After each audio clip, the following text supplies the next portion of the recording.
Here are the first things to do when the next expansion, Visions of Eternity, goes live. This will allow you to optimize your first few hours and days for maximum progression and profit. The first thing you want to do is unlock the elite specialization for your main character and use it as you progress and play normally. This will give you a good feel for the new specialization in the new maps it's designed for, and you will enjoy playing something fresh. If you don't have enough hero points to unlock it from the beginning, then do any hero points you come across in the new maps as you progress. Also, just to unlock the new elite specialization, you will need at least 30 hero points, and you will need 10 more to get the first minor trait. We also know that the new expansion will have at least a little bit of water combat, so make sure you will have a level 80 exotic water weapon just to get you going at least at the beginning. Now the most important thing to do will be starting the story even if you don't care about lore, and you want to do that with your main character, because this will unlock the new maps and later you can teleport your alt there if you want, but also more important is because we know that we will unlock the Skimmer from the story, and the Skimmer will be incredibly important for the new expansion. And once you unlock the mastery line, make sure you have your XP boosters to level it up quickly. So these will be things like your gobblers and your boosters, and then you will also have the lucky drake tails and food and utility. These are not the only boosters you should have, but they are usually the easiest to get, and I have another detailed guide about this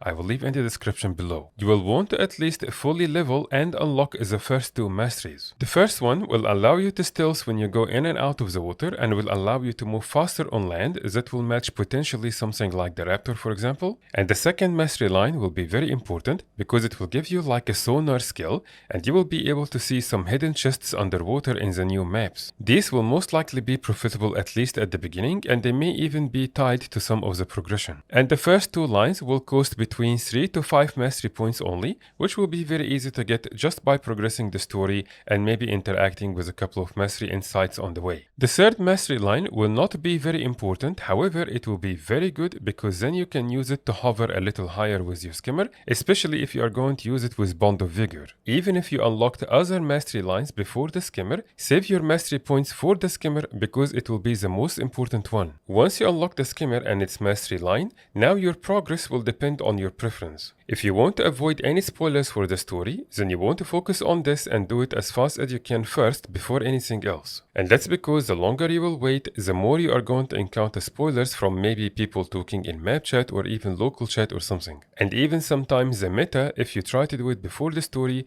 that can also reveal some spoilers. However, if you don't mind spoilers or you simply don't care about the story, then continue the following steps I will mention now. The first thing to do is your elite specialization. If you haven't fully unlocked it before yet, this is the time to do it now. The next thing to do, go to your heroes panel, then achievements, then collections, and look for the new legendary collections here. Even if you don't plan on crafting any of the new legendary stuff anytime soon, it's still a very good idea to at least make sure the new collections are unlocked, because this will then progress them naturally as you play the game in the new expansion. As for the two new maps, there is a high chance one of them may contain some sort of a map-wide meta. If that was the case, you want to try and do them at least once per day for the first few days because they will be incredibly important at the beginning. And that's because they will give you some exclusive materials and probably also some of the other currencies and materials from the new expansion. And all of these items are going to be high in demand at the beginning. You will also most likely get at least one mastery point when you finish the meta from the beginning to the end. And if it had multiple lanes, then you want to try and do each one of them at least once, and I will be making a guide on how to do the meta if there was one as soon as I can. Now here are some general tips to keep in mind at least for the first few days of the expansion. The first one is to sell any of the new materials you'll be getting from the new expansion on the trading post as soon as you can. That's because the prices will most likely be at their highest then, and they will slowly go down as we go. So even things that you can get from plants and mines and wood and stuff, if they are exclusive to the new maps,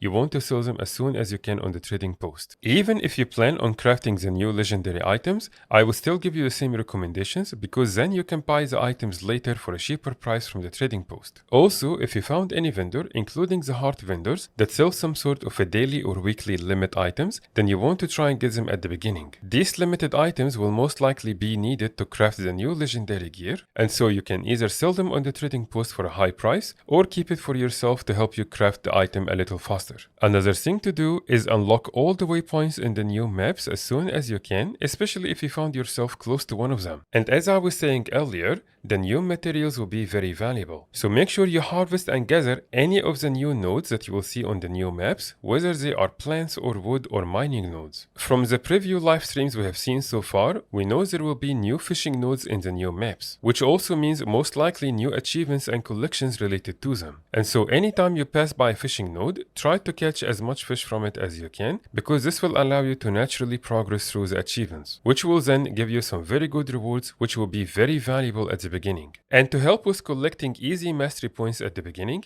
if you see any adventure as you move, try to do it and get at least silver. This will most likely give you 1 mastery point at least, and it should be relatively easy to do. And the last step is about the boosters, because you don't want to use them too early before you unlock any of the new mastery lines, because then they will be a waste because your XP will not do actually anything. So only start using your boosters once you unlock at least one of the first new mastery lines, and ideally you want to save them for the Skimmer if your resources are limited. I have more guides coming up for Visions of Eternity, so if you found this guide helpful, make sure to subscribe.